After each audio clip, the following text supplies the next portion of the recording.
से विधानसभा का सत्र शुरू होने जा रहा है और इस सत्र को लेकर सत्ता पक्ष और विपक्ष दोनों ने तैयारी कर रखी है। विपक्ष जहां मुद्दों के साथ सरकार को घेरने की तैयारी में जुटी है, तो सत्ता पक्ष सवालों का जवाब देने को तैयार है।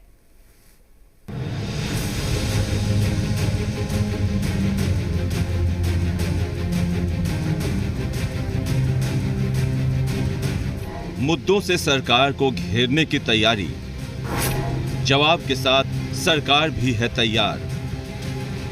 तो बस कुछ घंटे बाद विधानसभा का सत्र शुरू होने जा रहा है। नई सरकार के पहले सत्र को लेकर पक्ष विपक्ष दोनों ने तैयारी कर रखी है।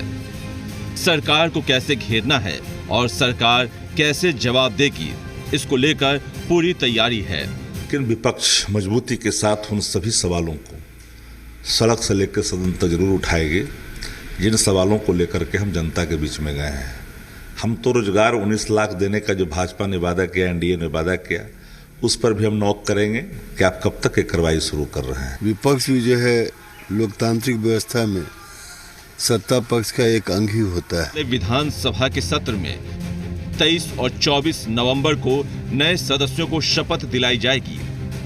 वहीं 25 नवंबर को राज्यपाल का संयुक्त अभिभाषण होगा।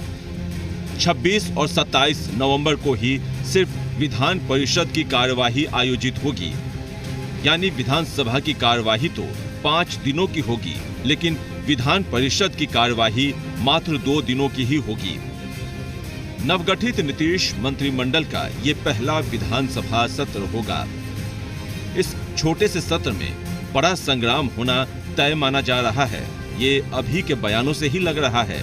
मुद्दा ही मुद्दा बिहार में है। सबको पता है कि 3 नंबर पर नीतीश कुमार क्यों गए, क्योंकि बिहार पिछड़ा रह गया। तमाम मुद्दों पे सरकार को हम जगाने का काम करेंगे। सरकार अगर घिरा हुआ समझे तो घिरा हुआ समझे, लेकिन मैं जगाने का काम करूंगा। जिस प्रकार से विपक्ष के लोग सरकार के ऊपर बेबुनियाद तरीके से आरोप लगा रहे हैं, तेजस्वी यादव को सदन के अंदर में जवाब देना पड़ेगा। इंतजार कीजिए, कुछ घंटे बाद जब नए सत्र का आगाज होगा तो सदन में कौन किस पर भारी पड़ता है ये साफ हो जाएगा। लड़ाई मुद्दों पर होगी या फिर हो हंगामा ही होगा, ये देखना भी दिलचस्प होगा। आशुतोष चंद्रा, जी मीडिया, पटना। तेजस्वी यादव ने एक बार फिर से भ्रष्टाचार के मसले पर सीएम नीतीश कुमार पर हमला बोला है। तेजस्वी यादव ने मेवालाल के इस्तीफे के बहाने सीएम को घेरा और कहा कि जब जानते समझते सीएम ने आरोपी को टिकट दिया और फिर मंत्री बनाया। तेजस्वी ने यह भी आरोप लगाया कि नीतीश सरकार में कई मंत्रियों पर भ्रष्टाचार के आरोप हैं। तो देखिए किस तरीके से तेजस्वी यादव ने सीएम नीतीश कुमार पर हमला बोला है। मेवालाल चौधरी के इस्तीफे के बहाने सीएम नीतीश पर निशाना साधा गया है और इतना ही नहीं, तेजस्वी यादव ने यह तक कह दिया है कि नीतीश सरकार में कई मंत्रियों पर भ्रष्टाचार के आरोप हैं।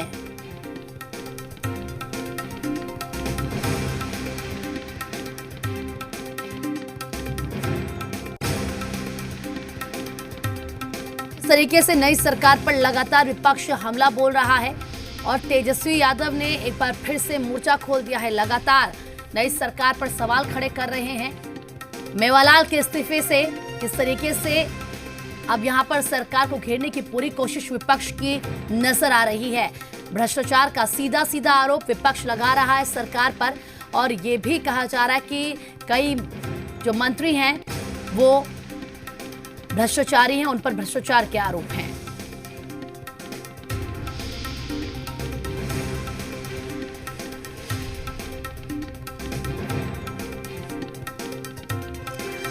तो देखिए इस वक्त की बड़ी खबर हम आपको बता रहे हैं।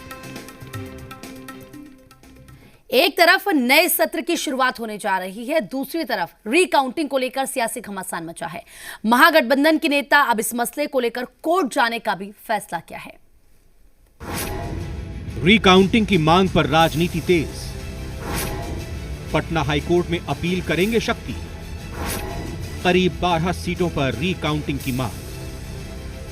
एक तरफ सत्र की तैयारी है तो दूसरी ओर कोर्ट की लड़ाई लड़ने की तैयारी। वोटों की फिर से गिनती की मांग को लेकर आरजेडी दिग्गज पटना हाईकोर्ट का रुख करने वाले हैं। 23 नवंबर को अपनी याचिका कोर्ट में देंगे। मिसाल पेश होनी चाहिए देश के अंदर जुडिशरी के माध्यम से, कि ताकि आने वाले कल में कोई भी अधिकारी इस तरह के काम करने से परहेज। हम सोमवार को 23 तारीख को हम उच्च न्यायालय में पिटीशन दायर करेंगे।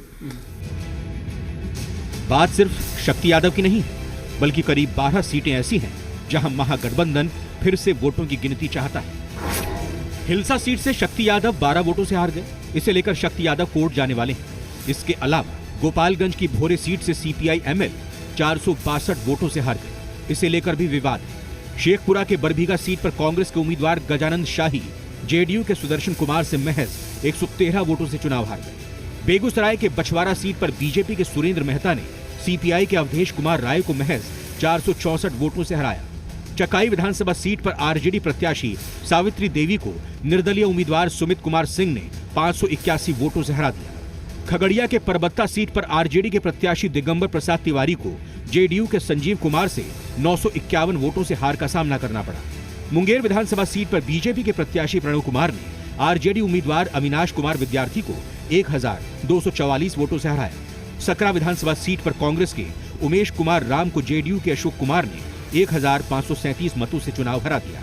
सहरसा जिले की महिषी सीट पर जेडीयू के गंजेश्वर शाह ने आरजेडी के उम्मीदवार गौतम कृष्णा को 630 वोटों से हराया। झाझा विधानसभा सीट पर आरजेडी के राजेंद्र प्रसाद को जेडीयू के दामोदर रावत ने 1679 मतों से हराया। ये वो सीटें हैं जिस पर महागठबंधन को करीबी हार मिली, लेकिन इस हार को लेकर महागठबंधन सवाल उठा रहा है, जिस पर सियासत गरमाई हुई है। और स्वाभाविक है, राष्ट्रीय जनता दल को विशेषाधिकार है, चूंकि इनको जमानत लेना, मुकदमा झेलना, जेल में रहना, ये सब तो स्वाभाविक संस्कार है। इसलिए चुनाव आयोग के फैसले पर और जो निर्वाचन की प्रक्रिया है उसकी वैधता पर सवाल कोई उठा रहे हैं, तो ये न्यायपालिका के कार्य क्षेत्र में न्यायपालिका इस पर विचार करेगा। दर्जन भर महागठबंधन के प्रत्याशी हैं जिनको जबरन 3-3 बार रिकाउंटिंग करके हराने का प्रयास किया और हरा दिया। हमको लगता है दर्जन भर से ज़्यादा महागठबंधन के उम्मीदवार न्यायालय जाएंगे, न्यायालय के दरवाजा खटखटाएंगे। उम्मीद है कि न्यायालय से सबको न्याय मिले। इस मामले में पहल शक्ति सिंह यादव की तरफ से की गई है। अब कोर्ट इस मसले पर क्या फैसला लेता है, इस पर सबकी नजर। आशुतोष चंद्रा, जी मीडिया, पटना।